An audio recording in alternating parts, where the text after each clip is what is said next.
শাকির আলী, তুই আমার কথার গুরুত্ব দিস না কেন? কালকে তোর আমি ডাকলাম, তুই মনে আছে যে আমার চিনিস নে, কথা কি আর করিস নে, তুই সেইভাবে চলে গেলি কেন? তোমার কি মাথা খারাপ? আকাশের অবস্থা দেখতেছো কি অবস্থা? আমার মাঠে 2 বিঘা ধান কাটা রয়েছে, জনেরা ধান বাইন্দে থুয়ে গেছে। ওই ধান আমি দৌড়ই গেছি, আর আকাশের অবস্থা তো দেখছো, মানে মেঘ, কালো মেঘ, কি অবস্থা, গড়গড় করে ডাকতেছে। আমি যাইয়ে ওই ধান সব জ্বালি দিছি। আমি তোর ওই কারণেই ডাকছিলাম, ওই কারণেই। তুই যদি ওই সময় বিপদে পড়ে যাইতে, তোমার ঠাকাই তো কিটা। তুমি কিসের বিপদের কথা করছো? তুমি সব সময় এরকম রহস্য ঘেরা কথা কও। শোন, এখন হচ্ছে বজ্রপাতের সময়। বজ্রপাত বুঝিস? ওই বাস পড়া যারা বলি, বাস পড়া। বাংলাদেশে এপ্রিল থেকে জুন মাস পর্যন্ত এই বজ্রপাত হয়। এই বজ্রপাতে প্রতি বছর প্রায় 300 লোক মারা যায়। 300? তুই এই যে মাঠে গেলি ওই সময়, আকাশ কিভাবে কালো ছিল, মেঘ ডাকছিল, মনে সব হুলমুল করে ভেঙে, ওই সময় ঘরে থাকতি তাই ভয় কর। তা তো ঠিক, আর তুই চলে গেছি মাঠে ধান বানতি। কিন্তু আমার ধানও তো কম গুরুত্বপূর্ণ না দাদা।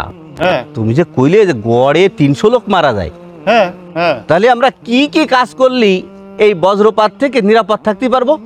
যারা এই নিয়ে গবেষণা করে এরা বেশ কিছু করণীয়, অর্থাৎ বজ্রপাতের সময় আকাশে মেঘ টেক করার সময় বেশ কিছু করণীয় ওরা তুলে ধরেছে। বজ্রপাতের সময় যত দ্রুত সম্ভব চালান বা কংক্রিটের ছাদের নিচে চলে আসতে হবে। এক, বাইরে থাকা যাবে না। 2 নম্বর আছে খোলা জায়গায়, মাঠ, উঁচু স্থান, জলাশয়ের নিচে মানে নিকটে থাকা যাবে না। আকাশে যখন ঘন কালো মেঘ দেখবি, ওই কালকে যেরকম যাচ্ছিলি ওরকম মেঘ দেখলি, যদি একান্তই বাইরে বের হতে হয় তাহলে প্রয়োজনে রাবারের জুতো পায়ে পরে বাইরে বের হতে হবে। এই জন্য তো আমি সবসময় রাবারের জুতো পাই দিই দাদা। উঁচু গাছপালা, বিদ্যুতের খুঁটি, হ্যাঁ, তার, ধাতব খুঁটি, মোবাইল টাওয়ার, এই সমস্ত জিনিস থেকে দূরে থাকতে হবে ওই সময়। ও, তার মানে যে কোনো লোহার জিনিসের থেকে দূরে থাকতে হবে। গাড়ির ভিতরে যদি কেউ থাকে, বুঝতে পারিস, তাহলে গাড়ির ওই যেসব লোহার জিনিস, ধাতব, ওইগুলো ধরা যাবে না, ওগুলো মানে এড়াই চলতে হবে। ঘরের ভিতরে যদি কেউ থাকে তাহলে কি করতে হবে, যে ঘরের ওই যে বৈদ্যুতিক যে সরঞ্জাম, পানির ট্যাপ, ঝর্ণা ইত্যাদি, এই সমস্ত যেসব জিনিসগুলো, এগুলো ব্যবহার কম করতে হবে, এগুলো ব্যবহার ওই সময় করা যাবে না। আমরা তো যখন বাড়ি থাকি তখন কি করি, বৃষ্টির সময় ওই যখন মেঘ গর্জন করে ডাকে, বজ্রপাতের সময় কি করি, জানালা খুলে দিয়ে মুক্তি হয়, দেখি, পরিবেশ দেখি, তারপরে বারান্দায় চলে আসি। এটা করা যাবে না, এটা করা যাবে না।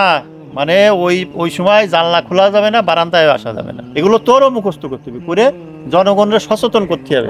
বিশেষ করে যারা ওই সময় কি করে, বাইরে যায়, গরু ছাগল নিয়ে মাঠে যায়, তোর মতন ধান বানতি যায়, তাই না, এদেরকে সচেতন করতে হবে। দেখলি না, এক কৃষকের 3টে গরু মরে গেছে, 2টো বাচ্চা ঘুড়ি উড়তি যায় কি বজ্রপাতে মরে গেছে। এরকম কত মানুষ মরতেছে। আরো যে জিনিসগুলো আছে সেটা আছে যে বজ্রপাতের সময় জরুরি প্রয়োজনে প্লাস্টিক বা কাঠের হাতলযুক্ত ছাতা ব্যবহার করতে হবে। বৃষ্টি হলে ছাতা ব্যবহার করি না? ছাতা কি কিনি, যে লোহার রড যেটা, সেটা কিনি, বেশি দিন স্টিলটা, ওটা দেখতে তো সুন্দর লাগে। হ্যাঁ, কিন্তু ওখানে কাঠ বা প্লাস্টিকের যে হাতল, এইটা ব্যবহার করতে হবে।